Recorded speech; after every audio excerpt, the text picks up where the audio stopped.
आपको जानकर आश्चर्य होगा, ये लेटेस्ट डेटा है 2022-23 का, जो अभी पब्लिश भी नहीं हुआ, ये कैलकुलेशन हुआ अभी। It is now 11.8:4.5:1। तो ये इतना सारा डिस्टॉर्टेड ऑलरेडी हो चुका है। अगर हम विभिन्न राज्य की बात करें, जैसे आगे सिंह साहब बता रहे थे पंजाब के बारे में, पंजाब का बारे में बात करें तो वो 26:6:1 है आज के पीके सल्फर एंड माइक्रोटन रेशियो। लेकिन हाँ, हम लोगों ने जो कैलकुलेट किया उसके आधार पर आज के दिन में जो एनपीके रेशियो है उसी के आधार पर अगर पोटाश को 1 मान के चलते तो 11.8:4.5:1:0.02 मीन्स डेसिमल में आएगा माइक्रोन्यूट्रिएंट। और अगर हम पॉलिसी की बात करें, जैसे राजीव साहब ने भी बताया शुरू में, आज का जो हमारा जो सेंट्रल पॉलिसी है, नो डाउट काफ़ी कुछ सेंट्रल गवर्नमेंट की तरफ से और पॉलिसी की तरफ से माइक्रोन्यूट्रिएंट के लिए कुछ किया गया है। मार्केट में जाएंगे तो नेचुरली आपको यूरिया सबसे सस्ता लगेगा, आप यूरिया ही ज़्यादा लेंगे और यूरिया ही डालेंगे। और मैम ने जैसा बताया फॉस्फोरस पोटास वो भी नेग्लेक्टेड है। आप माइक्रोन्यूट्रिएंट की बात तो भूल जाइए, वो तो बहुत दूर की बात है। इवन एनपीके में आपस में तालमेल नहीं है, एनपीके रेशियो आपस में कोई बैलेंस नहीं है।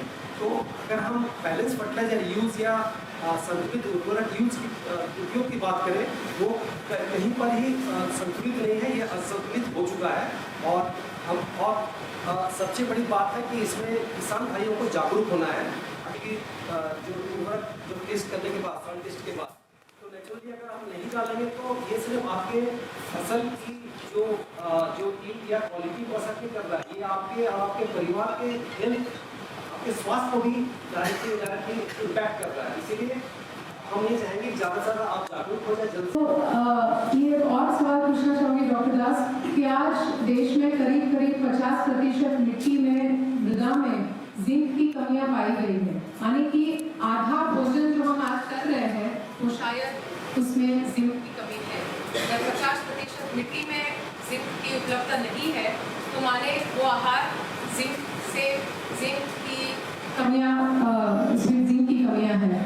और दूसरी तरफ आप देखेंगे तो देश में करीब 2 लाख टन का जिंक सल्फेट का उपयोग किया जा रहा है, फिर भी हमारे आहार में जिंक की कमियां पाई गई हैं। जैसे कोविड में हमने जिंक की गोलियां खाई थी, वो एक सीधा निशाना है जो हमें बता रहा है कि आज हमारे शरीर में जिंक की कमियां हैं, जिसकी वजह से रोग प्रतिरोधक क्षमता हमारे शरीर की कम हो जाती है। तो ये क्यों हो रहा है डॉक्टर दास? क्योंकि जिंक का उपयोग तो किसान कर रहे हैं, जिंक की उपलब्धता पे जरा बताइएगा किस तरीके से बढ़ाई जा सकती है। धन्यवाद इकबाल मैम, ये बहुत ही अच्छा सवाल है। और जिंक की जो कमी है ये वैश्विक समस्या है, ये ग्लोबल चैलेंज, ग्लोबल प्रॉब्लम है। ये सिर्फ हमारे राज्य में या हमारे देश की बात नहीं है, पूरे विश्व में फैला हुआ है।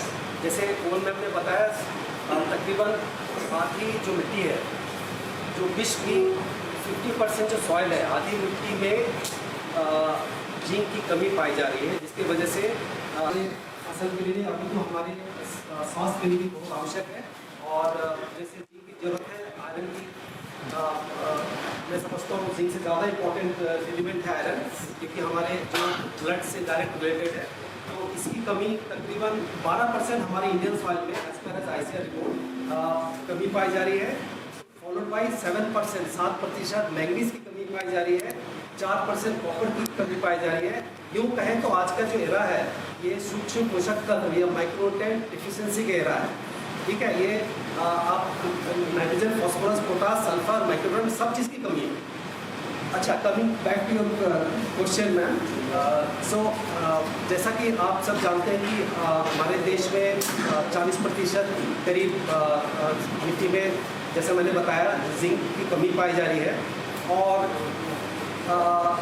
लेटेस्ट जो स्टैटिस्टिक जो फिगर बताती है, हमारे देश में किसान भाई तकरीबन 2 लाख टन जिंक सल्फेट का जो उर्वरक है उपयोग करते हैं।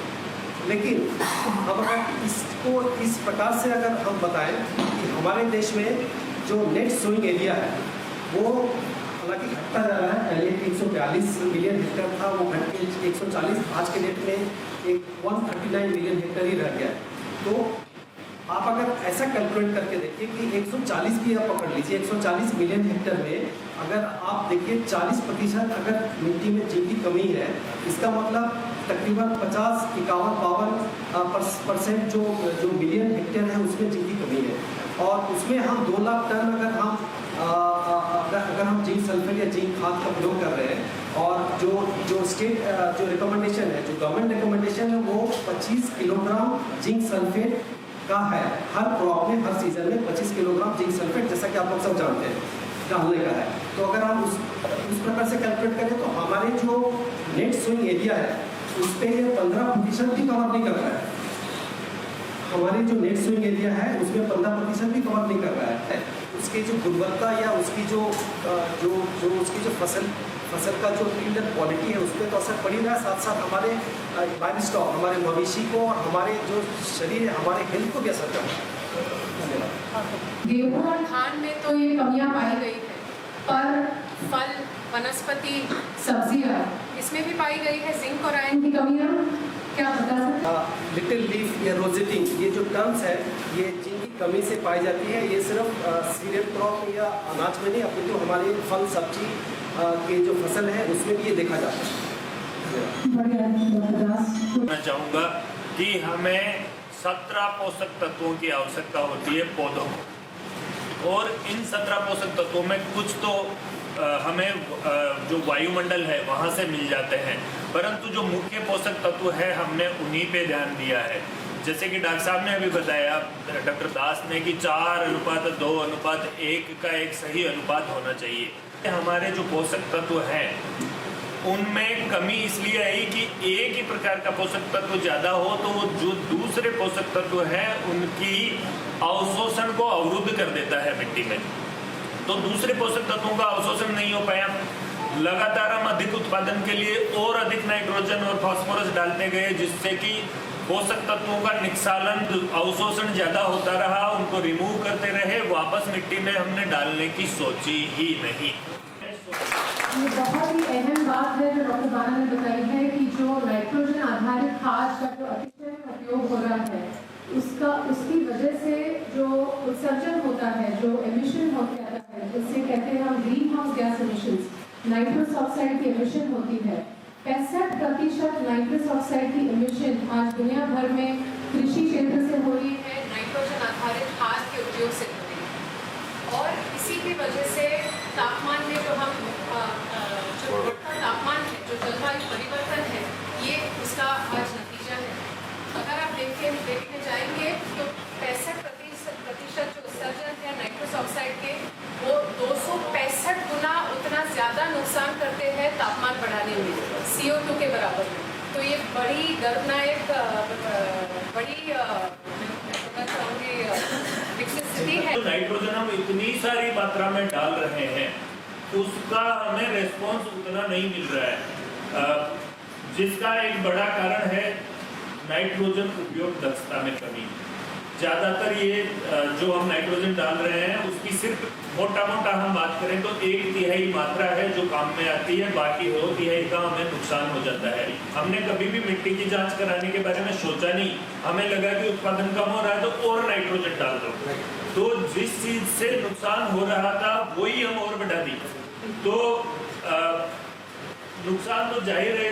जैसे वो जमीन को नशा कराने वाली बात हो गई, कोई नशा करने वाले लोग नशा उतरने ही नहीं देते, उस तरह किसी एक उससे मिलती जुलती एक कहानी हो गई कि हम जिस चीज़ से सबसे ज़्यादा नुकसान हो रहा था वही डालते रहे। नाइट समय आ गया है, हमें हर फसल के लिए, हर क्षेत्र विशेष के लिए ऐसे रेडीमेड खादों की जो आवश्यकता है जिसमें न केवल NPK हो बल्कि साथ में उसके जो द्वितीय पोषक तत्व हैं जैसे कि सल्फर या जो माइक्रो न्यूट्रिएंट है iron, zinc, manganese, copper, boron, molybdenum, ये मिलाकर देना होगा ताकि जो हमारा पोषण है वो संतुलित हो। और जब मिट्टी में कुछ रहेगा तो पौधा उसको लेगा और उसमें प्रोटीन भी बढ़ेगा, जिंक की भी पूर्ति होगी, आयरन बढ़ेगा, और इस तरह से सही मात्रा में पोषक तत्व जब जो दाने में आपको मिलेंगे, अनाजों में मिलेंगे, फलों में मिलेंगे, सब्जियों में मिलेंगे, तो हमारी जो पॉपुलेशन है उसमें ऐसी भयावह स्थिति नहीं रहेगी। और वो जो है हमारे अच्छे, यदि हमारी फसल अच्छी ढंग से उगाई गई है, चारे वाली फसल, या उनको हम दाना खिला रहे हैं, दाना कुछ भी हो सकता है, जई का हो सकता है, जौ का हो सकता है, हमारा टोटल का केक हो सकता है, रेपसीड मस्टर्ड का केक हो सकता है, ये सारे खिलाते हैं पशुओं को, अच्छे दूध देने वालों को। तो आपने देखा होगा कि एक पशु से दूध का जो स्वाद है वो अच्छा आ रहा है, दूसरे पशु से स्वाद का अच्छा नहीं आ रहा। तो ये सारी चीज़ें जो हैं, मतलब जो हम खिला रहे हैं उस पर भी निर्भर करता है, और उसका जेनेटिक पोटेंशियल जो है उस पर भी निर्भर करता है। लेकिन ये हम भूल जाते हैं कि सबसे ज़्यादा हमारी bovine population, cattle population world में इंडिया के अंदर है, 536 मिलियन है, जो 2019 में जनगणना की गई थी। हमारी cattle bovine population 236.5 million bovine cattle population. इसका मतलब ये हो गया कि हर एक 2 आदमियों के ऊपर एक पशु है। इसको यदि हम अच्छा खिलाएंगे, और अच्छा खिलाने के लिए हमको जो है चारा चाहिए, और चारे के लिए जो हम, ये नहीं है कि जो हमारा केवल जो है हरा चारा है, जई है या जौ है या बरसन है या दूसरन है, वही काम करते हैं। इसके साथ साथ हमको जो है हमारा गेहूँ का भूसा है वो भी खिलाना पड़ता है। और साउथ इंडिया में तो आपने देखा होगा कि हम जो हमारा राइस का एक्स्ट्रा होता है उसको खिलाते हैं, उसको चॉप भी नहीं करते। तो इसका मतलब उसकी क्वालिटी इतनी अच्छी नहीं होती, उसको डाइजेस्ट करने में बड़ी दिक्कत आती है, और सिलिका भी होता है उसके अंदर। तो मेरा कहने का मतलब ये है कि हमको जो है इस चीज़ को ध्यान रखना है कि हम केवल जो है मनुष्य के स्वास्थ्य का ध्यान तभी रख सकते हैं जब हम पशुओं के स्वास्थ्य का ध्यान रखते हैं। विश्व पोषण दिवस पे हमको अपना ध्यान रखना है, लेकिन उससे पहले जो पशुओं का ध्यान रखना है। और पशु जो है, क्योंकि उसका जो प्रोडक्ट हम खाते हैं और वो हमारे फूड चेन में आता है, तभी हमारा जो है वन हेल्थ कंसेप्ट जो है विजुअलाइज होगा और सार्थक होगा। आने वाले समय में हम जो हमारा माल न्यूट्रिशन है, स्पेसिफिकली माइक्रो न्यूट्रिएंट खनिज मिनरल के माध्यम से, या हमारे दाने के रूप में, और वो तभी आएगा जब हम पोषण जो है हमारी फसल को अच्छे ढंग से देंगे। इसके लिए बहुत सारे अनुसंधान हो रहे हैं, होने की जरूरत भी है आगे। बोला कि how the soil health related to plant health related to human health as well as animal health, सारे लिंक्ड है। कोई भी डेफिशिएंसी अगर किसी सॉइल में होता है तो प्लांट में दिखाई देता है। एनिमल भी उसको खाते हैं, उनका खून में भी वो चीज़ का डेफिशिएंसी आएगा। जो नॉन वेजिटेरियन है उनको भी खाते हैं, तो उनके पास वो कमी भी उस चीज़ में दिखाई देगा। और एनिमल भी सफ़र करता है, कोई डेफिशिएंसी होता है तो किसी न्यूट्रिएंट का। सिमिलरली हम भी उसको कंज्यूम करेंगे आज वेजिटेरियन, हम उसको लेते हैं, वो डेफिशिएंसी हमारे अंदर भी आया, क्योंकि वो चीज़ भी नहीं है, चाहे आयरन कुछ भी। खाद्य उत्पाद ला रहे हैं जो बैलेंस न्यूट्रिशन के रूप में जो आज दे रहे हैं हम किसानों को, सिर्फ भारत देश में नहीं बल्कि यूरोप, अमेरिका, ब्राज़ील, ऑस्ट्रेलिया, तुर्की, न्यूजीलैंड वगैरह में। और जो हम देख रहे हैं कि जो आज तक खाद की प्रथा जो चली है देश में या विश्व भर में, किसान खाद का उपयोग जरूर कर लेता है, पर उसकी उपलब्धता, जो उर्वरक है उसकी उपलब्धता हुई है कि नहीं फसल में, वो किसी को पता नहीं है। मिट्टी में चला जाता है पर उपलब्धता है नहीं। तो पैदावार जब लेते हैं तो उसमें गुणवत्ता नहीं है, उसमें कमियां हैं, उसकी वजह से मिट्टी में जो तकलीफें पैदा हुई है, पानी में पोल्यूशन बढ़ गया है, पर्यावरण में तकलीफें हो रही है, इस पर ध्यान नहीं दिया जा रहा है।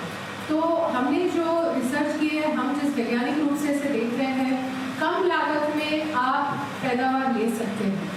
जैसे कि हम 15 साल पहले हमने एक नया प्रोडक्ट इंट्रोड्यूस किया था, उर्वरक है, फर्टिलाइजर है, गजेटेड फर्टिलाइजर है आज देश को। डॉक्टर दास ने बताया कि आज जिंक की बड़ी अहमियत है और बड़ी ज़रूरत है। सिर्फ 2 लाख टन की इस्तेमाल हो रहा है देश में, पर पूरी तरीके से हमारी फसलों में उसकी मात्रा नहीं मिल रही है, उसकी प्राप्ति नहीं हो रही है, और उसकी वजह से आज हम गोलियां खा रहे हैं। तो हमने जो उर्वरक बनाया है उसका नाम है टेक्नोजेट। आज ये टर्की में और ब्राज़ील में इसका उपयोग हो रहा है, सोयाबीन में है, धान में है, गेहूं में है, इन सारी फसलों में जा रहा है। और इसके उपयोग से 4 गुना या 8 गुना ज़्यादा जिंक आप फसल में आखिर दाने में उसकी उपलब्धता बढ़ा सकते हैं टेक्नोजेट के द्वारा।